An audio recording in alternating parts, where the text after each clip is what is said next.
Hey guys, Dr. Jim Stepani, and in this video, I'm going to be talking about bench press biomechanics. We're going to be covering form, how to increase your bench press strength, and how to maximize pec development through the bench press.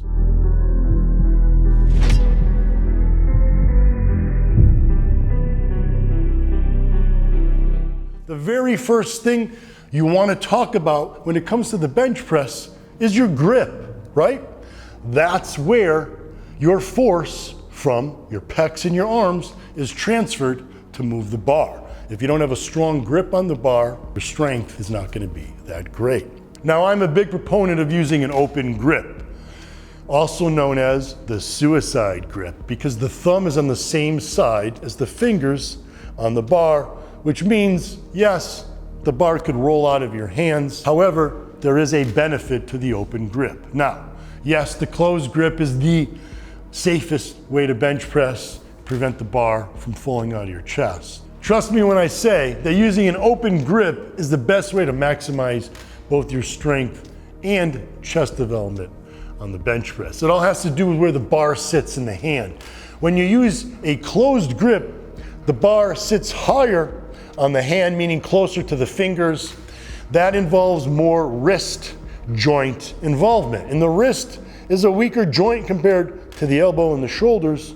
And if your weak link is your wrist, it's going to limit the amount of weight you can use on the bench press. Holding the bar with an open grip keeps the bar lower on the palm, and that puts the bar directly over the forearm bones so that when you're driving the bar up off the chest, that transfer of force is going directly through the forearm bones right into the bar versus forearm bones into the wrist to the bar. Now, the best grip width that I've found to help increase strength, avoid injury, and even help with chest development is what I call your biochromial distance. You simply take a measurement of your acromion process in the shoulders. The distance between those two bumps on the top of the shoulders is your biochromial distance. Now, you'll multiply that by 1.5. That in inches is the width that your hands should be spaced on the bar.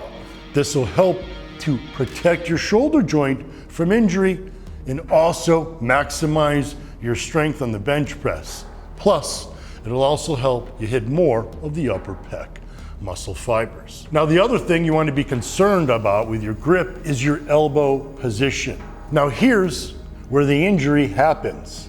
If you see someone bench pressing with their elbows flaring out to the sides, chances are they're eventually going to have a shoulder injury on the bench press.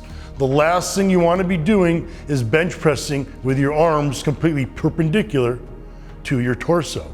You want to tuck your elbows in to somewhere around 60 degrees to even as low as 30 degrees to your torso. It almost feels like you're tucking a pair of softballs or grapefruits under your armpits while you're doing the bench press. Now, what this will allow for is it'll allow your lats to actually assist on the bench press. When they assist on the bench press, they help support your shoulder joints. That's going to help protect the shoulder from injury, and it's also going to help you apply more force on the bench press. Now, it's not all about grip and elbows when it comes to the bench press. Believe it or not, your feet are very important. Your foot position on the floor, much like your grip on the bar, is very critical to the amount of force you can supply to the bar. You literally start force production from the lower body, transfer it through the hips and torso, into the shoulders and pecs, through the arms, into the bar.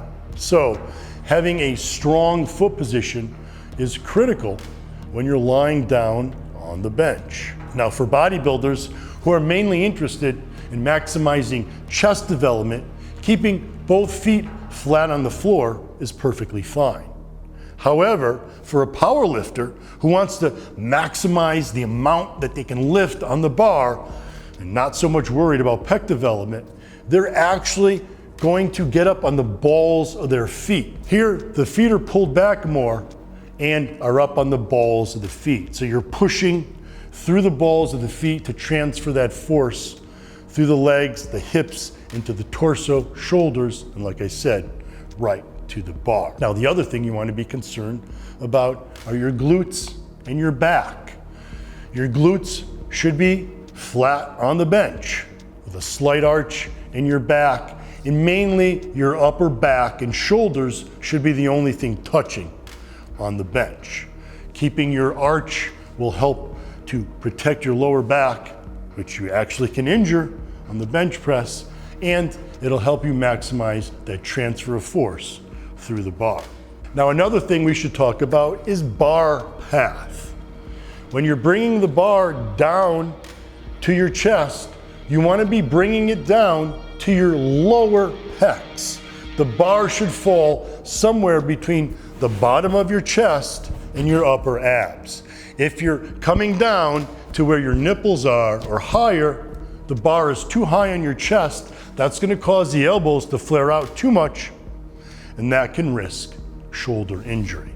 Now, when you drive the bar off the chest, you're actually not driving it straight up over your chest. There's actually a slight arch involved. So when you're pushing the bar up, you're actually pushing it up and towards your face. That's the best bar path for maximum force, and that's going to lead, like I said, greater strength on the bench press. All right, so now let me walk you through the typical bench press.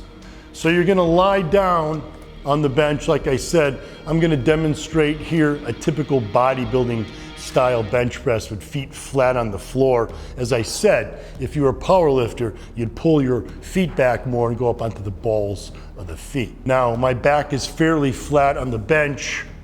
Glutes are flat. I have a slight arch in my lower back, and you can see how I'm maximizing the force through my upper back and shoulders by pressing my shoulders into the bench. Now, I slowly lower the bar under control to my lower chest, pause for just a second, and then I drive the bar up with as much force as possible. Again, the force is starting from my feet, transferring through my legs, through my hips, through my torso, shoulders, arms, into the bar. And you can see the bar is following that slight arch pattern as I drive it from my lower chest to about my upper chest area, just below my chin. So that's my breakdown on the bench press. For programs that'll help you increase your bench press strength, be sure to check out all my programs at jimstepani.com.